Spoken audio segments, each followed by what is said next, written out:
संत कबीर दास जी का एक बहुत प्रसिद्ध हुआ है, क्या? राम नाम की लूट मची है, लूट सके तो लूट। तो क्या विपक्षी दलों ने इस दोहे को सियासत का नया मंत्र बना दिया है? अच्छा, लेकिन आज एक हार्ड फैक्ट भी बताना आपको जरूरी है। राम मंदिर के आंदोलन से लेके प्राण प्रतिष्ठा तक संघ का, विश्व हिंदू परिषद का और भारतीय जनता पार्टी का बड़ा रोल रहा है। दलाल दलाल दलाल। क्या वाकई हिंदू समाज को तोड़ने की, फोड़ने की और विश्वास में कमी लाने की एक बड़ा षड्यंत्र हो रहा है, जिसका बड़ा इशारा आरएसएस ने कर दिया है? चुप कर बे कुत्ते। आखिरकार ये षड्यंत्र है क्या? क्या इसका लिंक विदेशी शक्तियों के साथ भी है? राजकुमार भाटी, पहली बार आरएसएस ने इस पूरे विषय पर चुप्पी तोड़ी और राष्ट्रीय स्वयंसेवक संघ का क्लियरली कहना है कि हिंदुओं के लिए यह कठिन समय है, लेकिन हिंदू विरोधियों को अबे जल्दी बोल, कल सुबह पनवेल निकलना है। बल ना दे, राष्ट्र विरोधियों को बल ना दे। क्या कहना चाहते हैं? बहुत गर्दा उड़ेगा भैया। ये हिंदुओं के लिए बिल्कुल भी कठिन समय नहीं है। हिंदू एक बहुत महान धर्म है, प्राचीन धर्म है, एक चारित्रिक धर्म है, एक मजबूत धर्म है। ये हिंदू धर्म के नाम पे चोरी और डकैती करने वालों के लिए कठिन समय है। ये राम के नाम पे डकैती डालने वालों के लिए कठिन समय है। अभी आपने अपने शो के शुरुआत में कबीर का एक दोहा बोला कि राम नाम की लूट है, लूट सके तो लूट। ये किस पे लागू होता है? आप उससे विपक्ष की तरफ उछाल रहे हैं। दलेल। ये तो लागू होता है चंपत राय एंड कंपनी पे। मुझे क्रेडिट नहीं चाहिए। एक मैं स्पष्ट कर दूं शुरू में ही, समाजवादी पार्टी का शुरू के दिन से स्टैंड था। आप पूरा इतिहास उठा के देख लें कि राम मंदिर का निर्माण या तो आपसी सहमति से होना चाहिए या कोर्ट के आदेश के बाद होना चाहिए। बात तो सही है। अरे आप तो बाबरी मस्जिद तामीर करा रहे थे, क्या बात बोल रहे हैं आप? बता रहा हूँ। नहीं, आपके नेता ने फ्लोर ऑफ द हाउस पे बोला है बाबरी मस्जिद तामीर होनी चाहिए। ठंडा कर अपना भेजा, ठंडा कर। आप क्या बात, आप बिल्कुल उल्टा बोल रहे हैं। समस्या- समाजवादी पार्टी ने यह बोला था आपने और कांग्रेस ने बाबरी मस्जिद तामीर कराने की फ्लोर ऑफ द हाउस पे बात करी थी। कांग्रेस के पीवी नरसिम्हा राव ने और आपके मुलायम सिंह यादव ने। सर, इतिहास झूठ नहीं बोलता और मैं प्रमाणित किताब दिखा दूंगा आपको। अबे हराम के, तूने जलती हुई आग में हाथ डाला है। इतने तैस के साथ, देश में नहीं, सत्य है सर। राम मंदिर का विरोध करा था बोलने समाजवादी तो पार्टी। दो, बोलने जवाब तो अब बोलिए। इतने तैस के साथ और गुस्से के साथ बीजेपी प्रवक्ता को बोलना चाहिए था, क्योंकि मैं उनके खिलाफ बोल रहा हूँ। एंकर को किस बात पर गुस्सा है मेरी समझ में नहीं आया।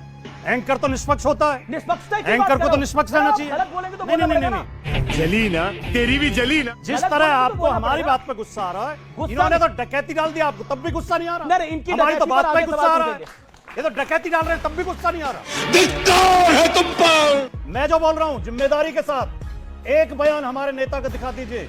शुरू के दिन से हमारा स्टैंड ये था कि या तो आपसी सहमति से हो या कोर्ट के आदेश के बाद हो।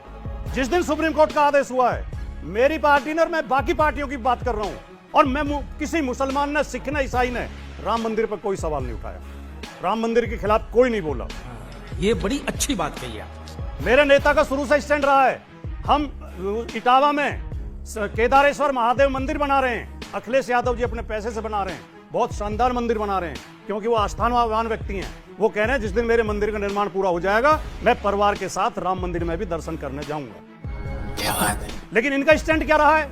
जब मंदिर आंदोलन चलाते थे तब तो इनका नारा होता था बच्चा बच्चा राम का, जन्मभूमि के काम का। अब इनका नारा है सिक्का सिक्का राम का, चंपत राय के काम का। धागा खोल दिया एकदम। अब आपने कहा कि आरएसएस बोल रही है, आरएसएस को बोलना पड़ा है, वरना अभी तक ट्रस्ट के लोग, विश्व हिंदू परिषद के लोग, आरएसएस के लोग, बीजेपी के लोग और इनके समर्थक एंकर ये कह रहे थे कि चोरी हुई नहीं है, ये बदनाम कर रहे हैं, कुछ हुआ ही नहीं है। एवरीबॉडी, सबके सब चोर हैं साले। लेकिन मजबूरी में इन्हें जब सबूत पे सबूत मिलने लगे, जब गोबर में दबे हुए रुपए मिल रहे हैं, क्या? ये मामला खुला 1 जून से। 5 जून को चंपत राय जी पुलिस लेके अविनाश शुक्ला के घर पे गए थे। अविनाश शुक्ला के घर से 80 लाख रुपए बरामद हुए थे। क्यों नहीं 25 तारीख तक ठीक है, एफआईआर आपने हुई? अपनी बात को रखा। आपकी 20 बात- दिन तक भी एफआईआर क्यों जी, नहीं जी, हुई? जी, क्यों जी। चंपत राय 8 तारीख को ये कह रहे नहीं, थे यहाँ पर कुछ आपने उल्लेख तो नहीं बोला मिला कि- है?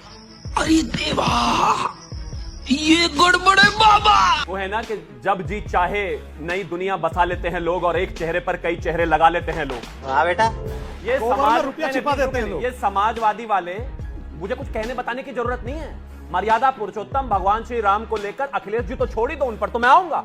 अगर आप अकेले राजकुमार भाटी जी को भी ट्विटर पर वीडियो पे सर्च कर लोगे तो गाली ही देते दिखाई देंगे आपको पूरा जीवन। लगता है तुम गू खा के ही मानोगे। रामचरितमानस से लेकर कोई ऐसा ग्रंथ नहीं जो राजकुमार भाटी जी ने पिछले 6 महीने 8 महीने और 1 साल में उन पर अभद्र टिप्पणी ना करी हो, उनको गलत ना बताया हो, उनको बुरा ना बताया। तू भौंकता बहुत है आराम के। राम की लीला ऐसी है, आज दंडवत लेटे पड़े हैं, तिलक नहीं लगा के आया आज आप। खैर होता है ऐसा। पर्सनालिटी के हिसाब से कुछ ज्यादा नहीं बोल रहा है। अरे राम मंदिर बनाने वालों के माथे में गोलियां तक मार दी, और क्या कर सकते थे, इससे ज्यादा भी कुछ करने को था क्या? लगता है गेंदा भैया भावनाओं में बह गए हैं। क्या आपको लगता नहीं है ये आपका डबल फेस दोहरा चरित्र को उजागर करता है ये statement? That's the point. Okay, hold on. Audience को भी अच्छी तरह समझना चाहिए कि गोली जो चली थी वो राम मंदिर निर्माण करने के लिए जाते हुए लोगों पर नहीं चली थी, वो एक धर्म स्थल को गिराने के लिए जा रहे लोगों पर चली थी। और उस मामले में हमारा वही स्टैंड था जो भारत के सुप्रीम कोर्ट का था, जो भारत के न्यायालय का था, जो भारत के संविधान का था।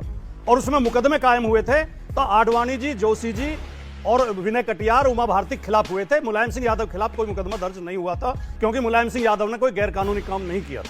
और जिस व्यक्ति ने ऑन रिकॉर्ड गोली चलाने का आदेश दिया था, नृपेंद्र मिश्रा, वो इन्होंने मंदिर निर्माण समिति के अध्यक्ष बना रखे हैं। बस हवा निकल गई।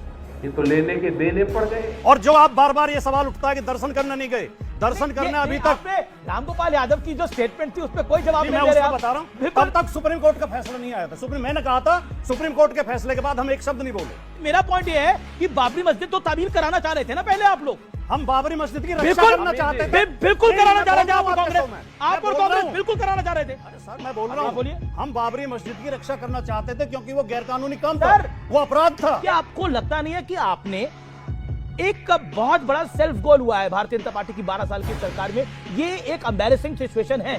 चंपत राय को क्यों नहीं हटाया जा रहा? पहला, हाँ चूक हुई है, हमसे हुई है, और मैं आपकी आंखों में आंखें डाल के बोल रहा हूं, मैं कोई समाजवादी या कांग्रेस वाला नहीं। तुम लोग पहले थूकते हो और फिर चाटते हो और समझते हो कि देश जब आप कहते हो, प्लीज अब रुके ना भाई, या तो तय कर लो आपको बोलना है। पाप हुआ है, हाँ? पाप वो ये महापापी हमें बता रहे हैं पाप हुआ है, जो मंदिर तक उसके बाद पापी हमें बताओगे। लेकिन अनिल यादव अब आपकी बारी है। हमारा भी तो बता दीजिए। नहीं, एक सेकंड, हमारा स्टेटमेंट भी तो बता दीजिए। कल्याण सिंह जी ने कहा था कि मर्यादा पुरुषोत्तम भगवान श्री राम के लिए ऐसी 1000 कुर्सियां कुर्बान। ओके, ये भी तो कहा था। जी जी जी, अनिल यादव जी आपकी बारी है। अनिल यादव, कांग्रेस भी बहुत चिंतित है, बहुत व्यथित है। जैसे